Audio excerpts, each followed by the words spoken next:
大家好，我们是 LLS。Most of us haven't get vaccinated right now.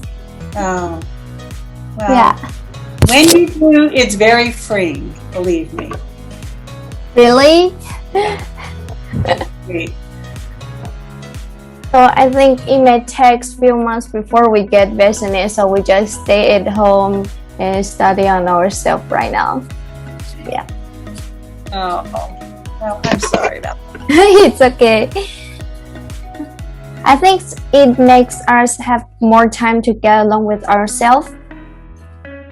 Yes. Good. That's positive. That's a positive way to look at it. Yes. Okay. So I think we have to introduce ourselves right now. My name is Yuni, and other people Hello. introduce. Hello. My name is Xavier.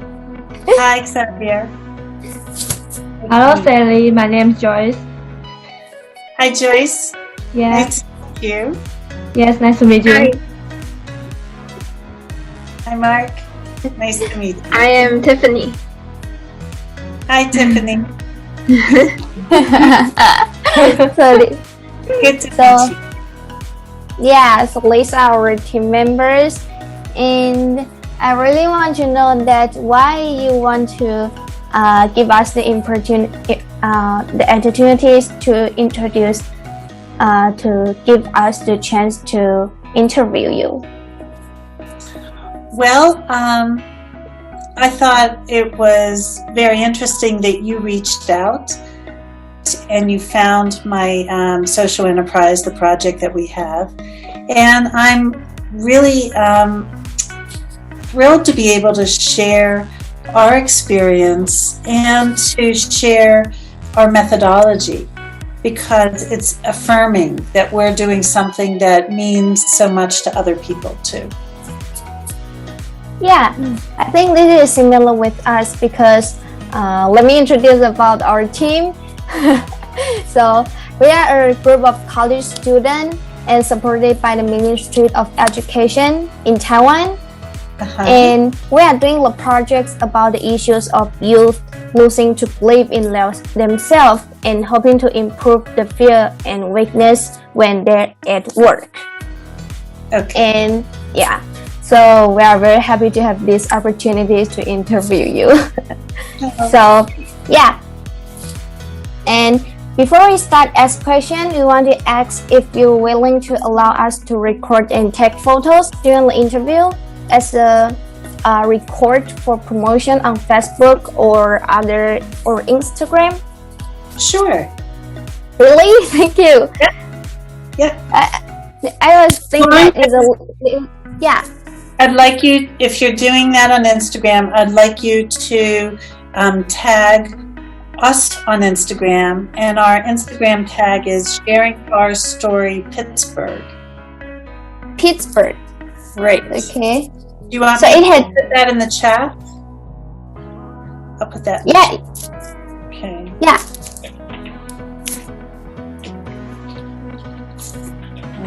Story Pittsburgh Instagram. Yeah, thank you.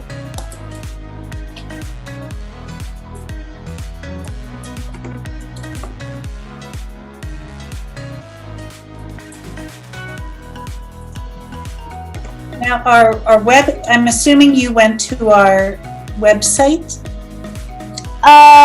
You mean Instagram or? No, our website. I think we will post. We will post on our Instagram and Facebook. Okay. Yeah.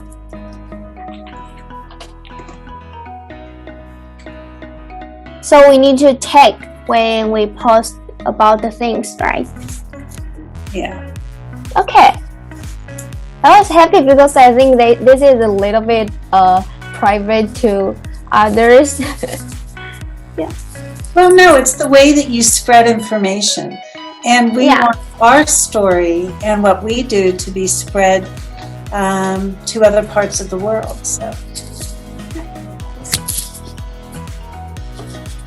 Okay, I think I know how to take your organizations right now.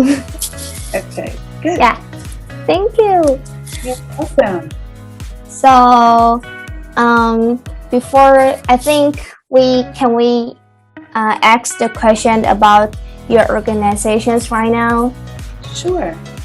Really? Thank you. So we prepared some of the questions, and first I'm going to ask. One of the questions is, we have searched one of your project called Whitehall Digital Story Workshop, and we're really interested in it. And I want to ask, what impact does the workshop hope to bring to the children? Okay, so first of all, that project was not with children. That project that was with adults. The project that for children that you should look at is building bridges. That was with youth. So we've done, I think, 4 or 5 different projects, and the one that deals with youth is called Building Bridges. Building Bridges 1. That's the first one. Yeah, I searched that before. So the Whitehall project was with adults. Oh, sorry for that. That's okay. But the project that we did with youth, they were ages 13 to 18 years old. Yeah. We did that project because there was a community where a lot of refugees moved in. And it was a public housing project. So before the refugees moved in, it was basically low-income African American residents. And then refugees moved in from Africa. African refugees moved in. And there was a lot of friction. And part of the friction was that people didn't understand each other. They didn't understand each other's cultures, and they didn't know why each other were living in that community. And there was a lot of misunderstanding among the youth and a lot of stress. The teenagers from one group would not talk to the teenagers from another group. And there was sometimes violence, and it was all because they didn't understand each other and they never came together. So we created this project where kids from one group would be in the workshop with kids from another group. There were 10 people, 5 African refugees, and 5 long-term residents, African American residents. And they were writing about life-changing experiences. And it was very interesting because the refugees went through fleeing violence in their countries and war and famine. And but the African Americans who had been living in the community lived through violence in their communities and prejudice. And so they all had experienced violence, but neither of them knew that. And because they couldn't talk to each other. So the idea was that they would get to know each other personally in the workshops because they were small and they were not threatening. It was just 10 people in a room for 4 days, for 24 hours, spread over the 4 weekends, where they had a chance to get to know each other personally and talk to each other, and also make their videos. The videos really highlighted personal experiences so that the other people didn't think of them as a whole group, but they thought of them individually and could relate to them individually, not as the other people as a group. So it became more personal, and that personal interaction was important for building bridges and getting to know each other. Yeah, it sounds really heartwarming during the project. It was really the first time any of the kids had interacted. Even though they went to the same school, they would not interact in school, and they wouldn't interact outside of school. They could be, when I first was recruiting the participants, I went up to the project, and there's a lot of townhouses, so all of the families live in townhouses. And there would be kids who lived 2 doors away from each other. And because one was a refugee and one was an African American, they wouldn't talk to each other. They didn't know each other.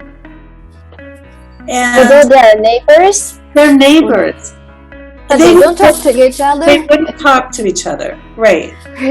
So the goal of this project was to break down all the stereotypes and the misunderstandings and allow them to feel free to communicate with each other. And it definitely worked. They became good friends in our workshops, and that spread to the wider community. So it was a message that developed in the small workshops, but spread outwards. Yeah, it sounds really good. Yeah, it was great. Does it focus on any maybe white people, American? That one project did not focus on white people because there were no white people living in that community. Our other projects had a mixture of communities. They were white and Latin American, Latinx. I don't know. Do you know what Latinx means? From Europe or from Latin? Right. From Central America and South America. Oh. So our other projects had a mixture of those people because the community was mixed. And so we were working with people in particular. Yeah. Oh. It's interesting. You must try so hard to let the people open their mind to others.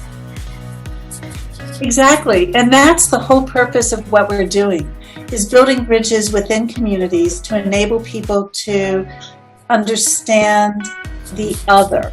Do you know what I mean by the other? It's like another population. So the communities, I don't know if it's this way in Taiwan. I don't know what kind of diversity you have in your neighborhoods or your communities. But in America, there's a lot of diversity. There's African Americans, there's the European American, the white Americans, there's Asian Americans, there's Latinx people from Central America and South America. And oftentimes, everyone gets along well, but when there's a change in the structure of a community, there is resistance to that. Oh. And so in Pittsburgh, we had many years ago, like in the early 1900s, our city was built on immigrants coming in to work in the steel mills and to coming from Europe, where there was a lot of war and upheaval. So that happened in the early 1900s. Yeah. But since then, and recently, Pittsburgh hasn't had that. Many communities in the United States had a lot of Latinx immigrants coming in, but they didn't come to Pittsburgh. And refugees weren't resettled in Pittsburgh. So Pittsburgh was kind of a different American city. It was more insular. And people forgot that many years ago, their ancestors were immigrants. So all of a sudden, we had a lot of refugees coming into Pittsburgh from many different countries, a lot of African communities and Bhutanese, Asian communities. They came to Pittsburgh. They were being resettled by the UN, was resettling them here. And so these little neighborhoods that were all either all white or all African American didn't know how to adapt to this. And so what I saw as our goal was building understanding within communities by sharing the stories of other people who are arriving. At the same time, those new arrivals needed to know the backstory of the people who already live there. So by everyone sharing stories, we hope to create a more cohesive neighborhood where people were not discriminated against. There wasn't violence against them, because when new people came into the neighborhoods, they experienced violence and bullying and racism. And so the whole point of our project was reducing that tension by people getting to know the individual story. When you get to know the individual story, it takes away from the group story. Yeah. It makes it more personal. Yeah. So that was our purpose. Yeah. So I just come up with the questions. I know you want to solve the problems with the peoples, but what made you come up this way to solve, like sharing the story, not like maybe have lessons or other things? Well, the reason I came up with it was my background is I'm a literacy teacher. I was trained as a literacy teacher, but I also have a degree in anthropology and international development. And so in anthropology, it's all about getting to know different cultures. And so as a literacy teacher, I help people learn to write their memoir and write stories about themselves and express themselves in writing. And so it was kind of a natural fit between anthropology and literacy. And I lived in Toronto for 5 years, Toronto, Canada. Do you know where Toronto is? Yeah. So I lived in Toronto, which is a very multicultural city that embraces all of its different cultures. Then I came back to Pittsburgh, and I was aware while I was gone of what was happening. There was fighting about the new immigrants coming in. And so I became aware of that, and I decided that this might be one way that I could help, that I could be a part of a solution. So that is that's the background about how I came up with with the concept of it. So. Yeah, thank you. And I was actually influenced. There are radio programs in the United States that I would listen to. One is called This American Life, and it's all about highlighting one issue and finding the stories of people that kind of address that issue. So I always loved that. And that kind of influenced me to start this project. Yeah, I think this is good. And we prepare another questions because we want to hold workshop to teach our members how to get better skills when work. And we want to ask you questions: is this work or maybe we need to take other things like sharing their memories when they are work. Is that will help better? When you say work, do you mean when they're in jobs? Or Yes. Oh, okay. I thought you were using this for students who are comparing themselves to other students.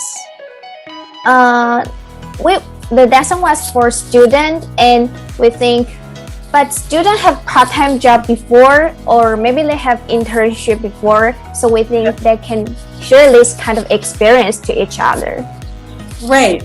And I really think that sharing is very helpful because it shows skills that they've used and maybe someone else can use the same skills. So my feeling is using small workshops to bring people together enables them to communicate. And it's safe. If you have large workshops, it's not as safe, it's more threatening. But when people come together in small groups, they're more apt to share, and they feel safer in sharing. And so our workshops never exceed 10 people. More than 10 people becomes a little more threatening, but with 10 people, you're able to feel more secure in sharing your ideas. Yeah. So the other thing, though, that we do is in our workshops, they create their digital stories, their short videos, which are just 3 minutes long. They're not long, so they're easy to watch and share. Easy to share. Yeah. Exactly. But we do that in the small workshops, but then we take those out into the public and we share it with a broader community to have more impact. So we have public discussions that are facilitated by professionals to talk about how do we create a welcoming community. And we show the videos, and we have the authors on a panel to answer questions. And we've had close to 2,000 people attend our public discussions. And they share ideas, and the public gets ideas. So it doesn't just stay within the small workshop. People outside of that can understand methods to deal with whatever issue that you're trying to address. Yeah. It sounds really helpful to us. I think we will use it. Yeah. It definitely is. And we've done research. Whenever we have a public discussion, we have surveys, and we ask them questions about how this impacted them. And so we have data that shows that the public discussions are an effective tool to reach, to get your ideas across, to impact others outside of the small workshop. Yeah. I think I have asked my question, and our team members want to ask question too. Okay, great. Yeah. Who want to ask questions right now? Okay.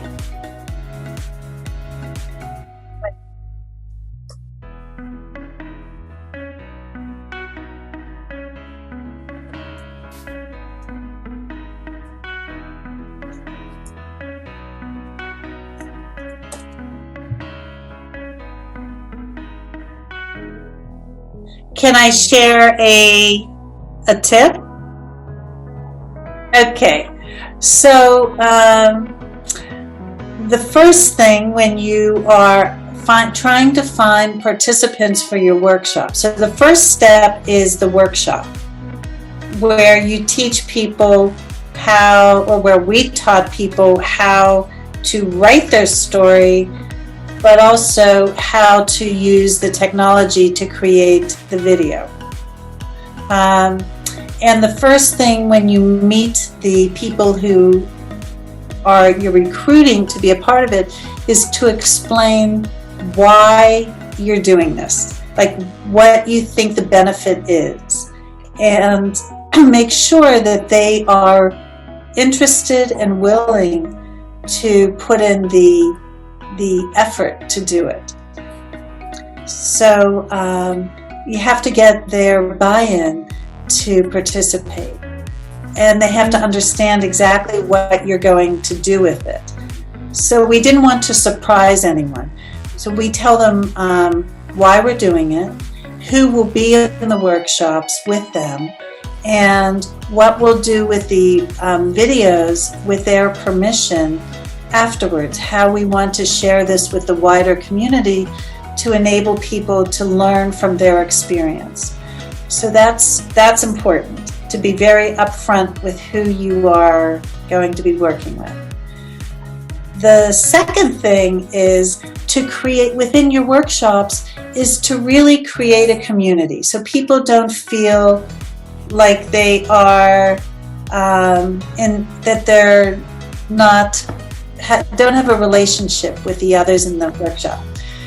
So at first, when we have these workshops, remember that we have 5 people from one community and 5 people from another community, and usually they have never met or talked to each other, and there's a lot of antagonism. Do you know what I mean by antagonism? Yeah. Yes. It's anger. Antagonism is anger and suspicion. So usually in our workshops, we have people who come from different sides of the community. And we want them to feel more connection. And so in those workshops, you need to create a way to connect the people so that they let down their defenses, so they're not being, defensive against each other.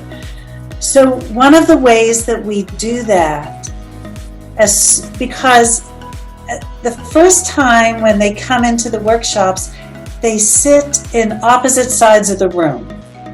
They don't mix, they're like totally separate in the room. And then we have them sit in a circle, and we do something called a story circle. And in that story circle, for one, they have maybe 3 or 4 minutes where they will tell a story about themselves to help everyone to feel connected in the workshops. And one of the things that we did to connect people was we sat in a circle and we asked everyone before they came to the workshops to bring something, that an item, an artifact that they could tell a story about themselves. It could be anything. It could be a picture. It could be a shoe. It could be a piece of clothing. It could be anything that they wanted. But they would use that to tell a story so that other people would get to know more about them. That was a great way for people to get to know each other. Because first of all, it's personal. And second of all, they are learning how to tell a story. And it's a 3 or 4 minute little story. And that was very effective. I mean, oftentimes when we had those, we had to have a box of tissues in the middle of the circle because people would start to cry. It became very emotional. And that's one tip that I think is really helpful to create community within the workshop. Yeah. What if, have you ever encountered that someone will think they are not special and they don't really have a story to tell? You know what? They always have a story to tell. It can be anything. It could be a story from when they were growing up. It could be a story about a parent or a friendship that they had or a place that they went and why it meant something. No, we never had a problem with people not having a story to tell.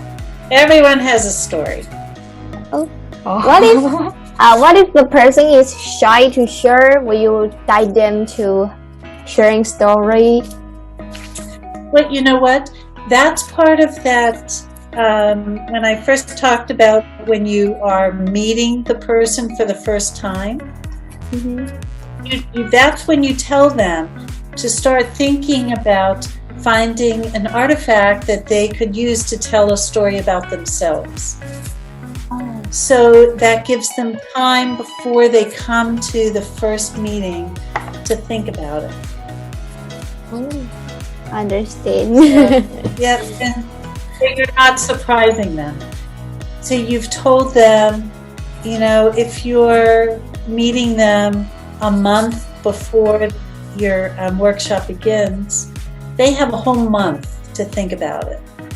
And I have never run into a situation where someone couldn't find something that they wanted. It could be about a relationship that they had with their grandmother and why she was special, or it could be about their dog, you know, why they love their pet dog. So it could be anything. Yeah. But it tells you a little bit more about them. It sounds like connection between people is really important and make them more want to share. Exactly. The other thing that we've done is we share food in the workshops. So we might have a potluck lunch where everybody brings something and they share it with everybody else. And that also, everyone knows we like to eat and share food, right? Yeah, That's sure. a way all cultures connect over food. And so that is another way to connect people, by having potluck meals during the workshop and everyone connect over that. Yeah. I think with food they will feel more comfortable. Oh. Exactly. Tiffany, you want to talk, right? What about, No? did you remember any like very special story you have ever heard? Yes.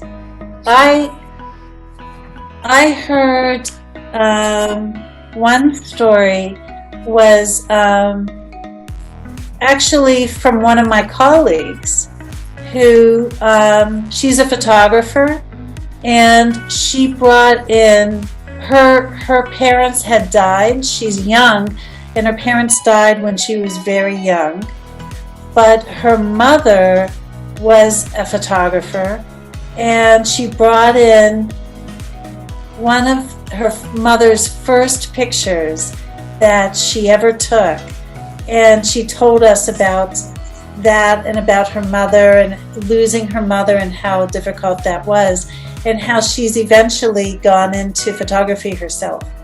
So that was interesting. And then I mean, there were so many stories. There was one story, one of the teens from Africa who's Muslim, he brought in his prayer rug that he had since he was in Africa, and that's very important to him because he uses it several times a day, and it reminds him of his home in Africa. So that was very emotional too. Yeah. Can I ask, how do you find the participants? Like, so that's a really good question. Thank you for asking that. So it depends on the project. So when so it requires going into the communities that we were working with and meeting with, we use media like newspaper ads and ads in religious organizations that people go to, and also community leaders, the community organizations. We send flyers out, and we send social media out, and so that's one way. But for some of ours we've targeted certain cultural organizations, and when we collaborate with their community leaders, we talk to them about finding they think would like to participate, and they put the word out in their networks to advertise our workshops, and so that's one way to do it too. And then we interview people, as I mentioned, to make sure they understand exactly what we're doing. Makes sense. Because so social media has a lot to do with it. Pardon? You can use, especially if you're targeting young people, you can use social media for that. Oh yeah. Yeah. Because we're planning we're also planning like young people talking about their career and their thoughts to each other. Like in Taiwan education, we have less education about like talking what you really want. It's more like how the society want you to go. Yeah, so we also wanted this kind of scenario in our project, but we are not really familiar with this because we don't really have this in our education. Yes. Well, it's interesting that you're mentioning that, Tiffany, because a project that I'm working on to have one of my next projects is I'm working with a professor in the Asian Studies Department at a university here in Pittsburgh. And in the US recently it's become, people have become aware of it. There's a lot of anti-Asian racism. And so I approached, this professor had a roundtable discussion with lots of students, and the public could attend, and it was all about how do we address the anti-Asian racism that's going on in the United States. You might have heard about it. There's been bullying, and there were some murders. There were lots of things are going on. Pardon me? I say it's really scary. Have you heard? It's very serious. Some friends in the US. Okay, so it's been serious. So I attended this professor's roundtable about how to deal with the anti-Asian racism. And what came out of that roundtable were all the students talking about that they have experienced it, but they never told anyone. And that there were all these stories. And so the professor said, you all have stories, but you're keeping them to yourselves. And you're not sharing them. And it's part of the culture to not share individual stories so much. And so he and I are going to do a project with,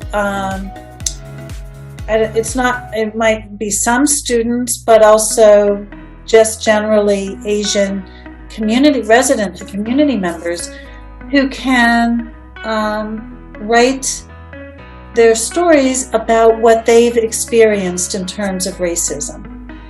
And the professor told me, he and I have discussed this, he said it's because it's the Asian culture does not put the individual above the community.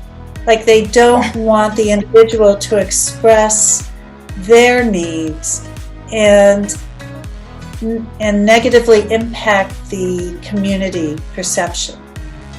And so he feels it's really important in combating anti-Asian racism to get the stories out, to not have people keep the stories of what they've experienced to themselves, but to let other people know that they're not alone in having experienced bullying or experienced racism.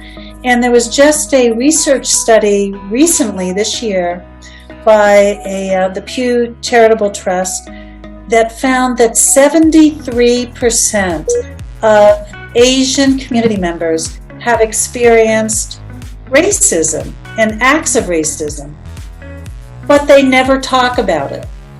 And that's a problem, because how do you let the wider community know that this is a problem? It was really surprising to me to learn about it. I never knew that there was any kind of racism against people of Asian descent. And 73% of the Asian population said that they have experienced this, but no one talks about it. So most Americans were totally surprised by what was going on and shocked by the most recent murders of some Asian women. There's a book that each of you should read if you're interested in this. It's called Minor Feelings. Minor Feelings? Yes, it's called Minor Feelings. Hold on.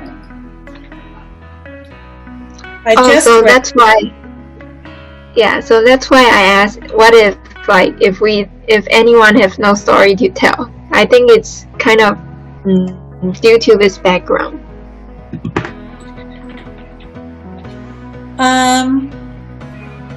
Minor feelings.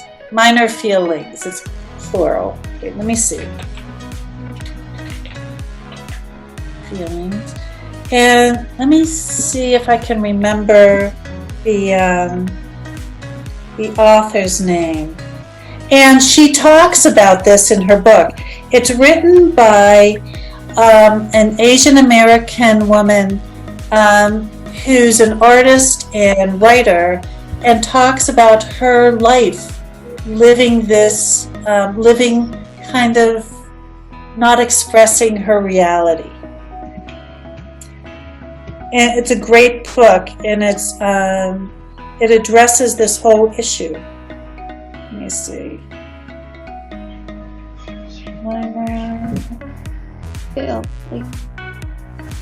Okay, Kathy Park Hong. She's Korean. Oh. She happens to be Korean, but she talked about the issues with being Asian in America. So you're asked about how do you get someone to open up when they're not used to it. Well, part of it is explaining why you're doing this, why you're having your workshop. And that's what we would have to do. But in this round table that I told you about, many people started talking about their experiences because they heard other people talking about them, and they realized they weren't alone. And I think that's the group, the benefit of having a group workshop is they realize they're not alone. Okay, awesome. Thank you. Very important. Yeah, you're welcome. Story. Yes. Yeah. So I think there is still one of our members want to ask questions. Oh yes, I want to ask a different question about what is your organization, the way to continue operations? Well, you know what, that's a good question because it's probably different here than in Taiwan. We don't get government funding. The government doesn't fund this kind of project. So we have to get foundation funding, people who donate to it through foundations. And that's what we do. I write grant proposals and we get funding that way. And we also want to get fundings, but we don't know how to start, how to get a fund. Do you have foundations in Taiwan? Foundations are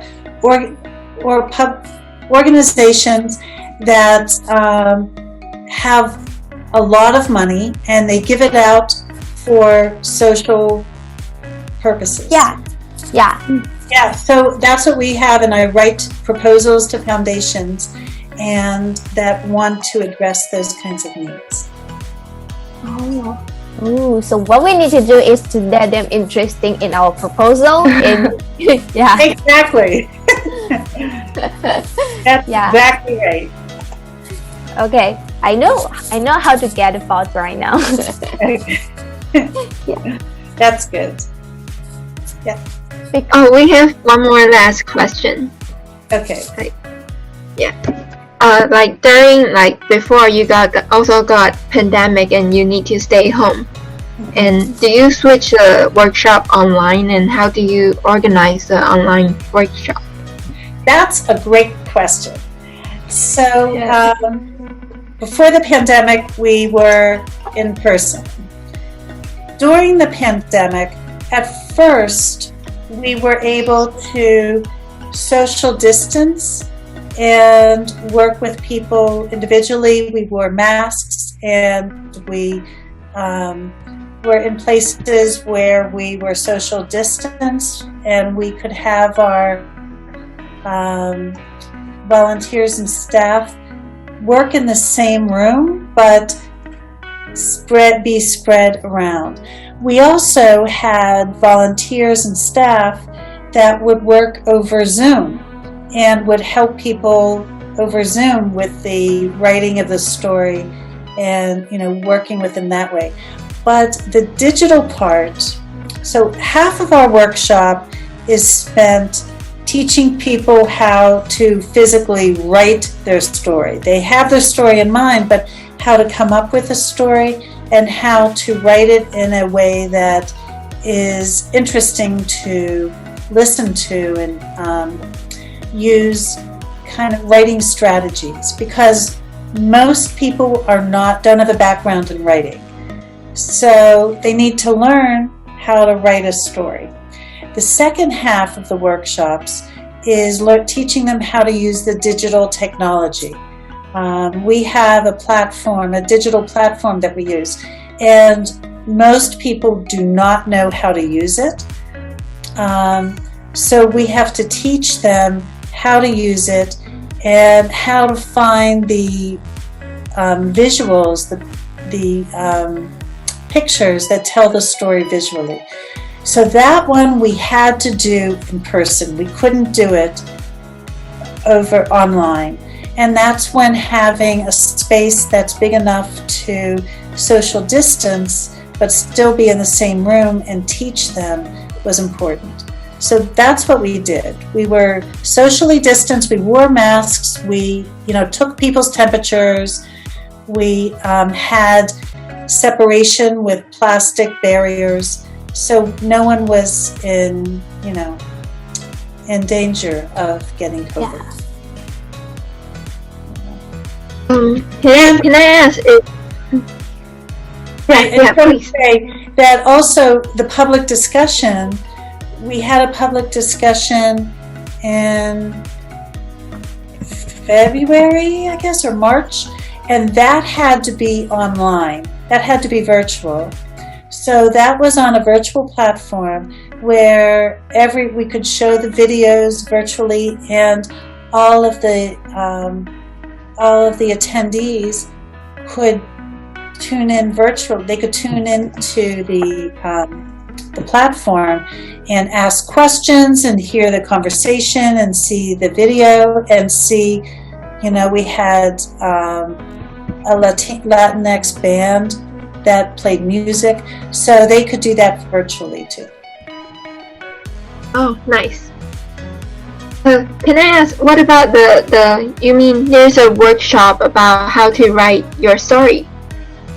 Right. Is it on your website? Like, is it okay that we can like also learn it from it, and maybe we can also share it in our workshop? Because I think Asian students are not really good at telling our own stories. Right. Yeah. Well, so on our website, all we have is pictures from the workshops. So you'll see pictures from our workshops, and you'll see people, learning to write and people helping them write. So I have trained teachers who work with them, and maybe that's what you need to do, is have trained professionals who are volunteers who will work with the people helping them to write, and teaching techniques for writing memoir. It's basically teaching memoir writing. Memoir. What's memoir writing? Memoir is here. Memoir.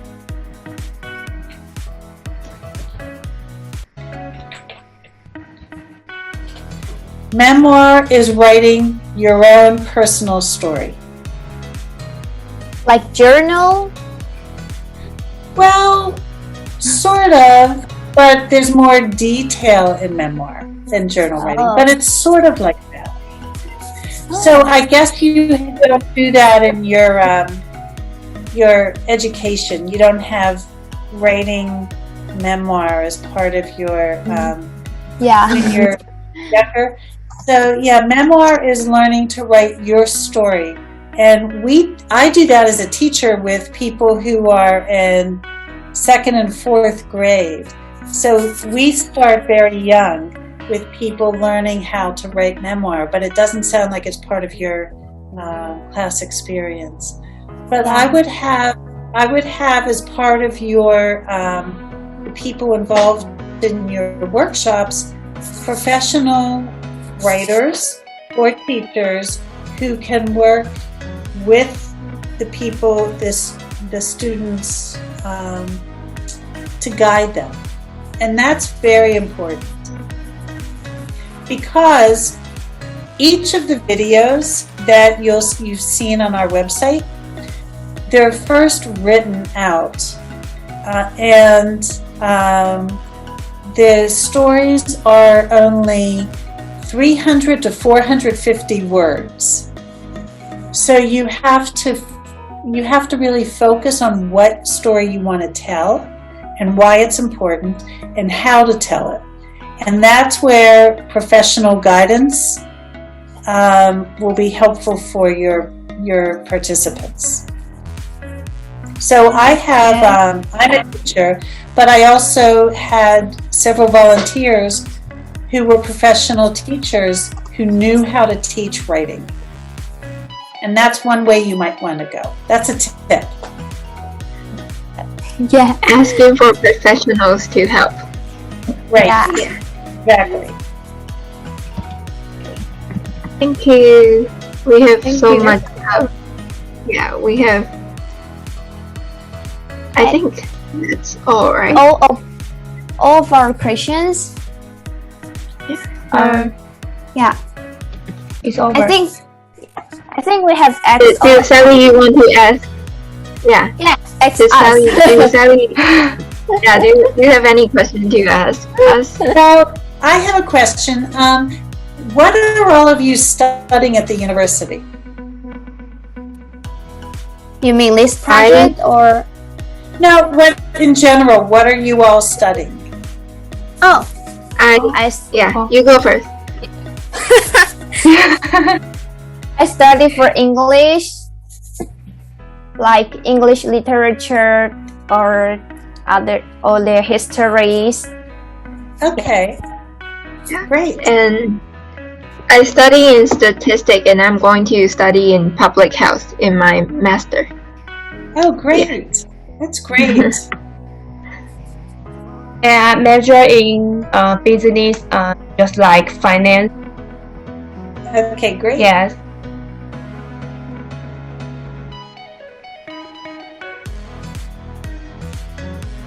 Great. So, what got you? Is that everybody? Does everyone? So, what got you interested in doing this project that you're doing?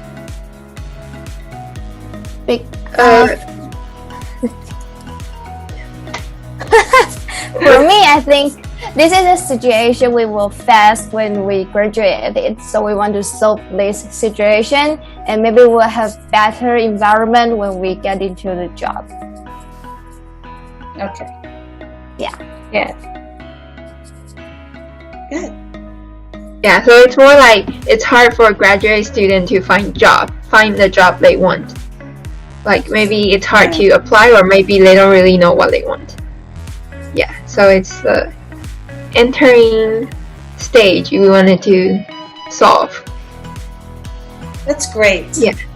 Good for you. Yeah, it's so nice to have this interview with you. Like, is it okay that we take a picture? Sure. Like, yeah, just count down. Okay, listen to me. Okay, 3, 2, 1. Okay, very thank you. Yay, thank you. Thank you. Will you stay in touch with me and let me know how things are going? Sure. I can maybe contact with email. Great. Perfect. And we also have a little, yeah. Sorry. Little movie. We have a little request that if you can record another simple video for us for promote your organizations. It's kind of like what suggestion you wanted to give us, or for the youth that is going to enter the jobs. Yeah. Okay, It think about that. It can be very short, like about less than 30 seconds. It's awesome. Yeah. So you want a video about, for you, suggestions on entering jobs? For the youth. Younger, yeah. Or the graduated college, is it okay? Or what about like for the issues you think that Asians don't really talk about ourselves? You can tell us like why is it so nice to tell stories of ourselves, kind of like this. Okay. Great. Yeah, thank you. And we will write more details in the email. Okay, sounds good. Thank you so much. Thank you. Okay, thank you. Thank Thanks for reaching out. Okay, Yeah. Bye-bye. Bye-bye. Bye. Bye-bye.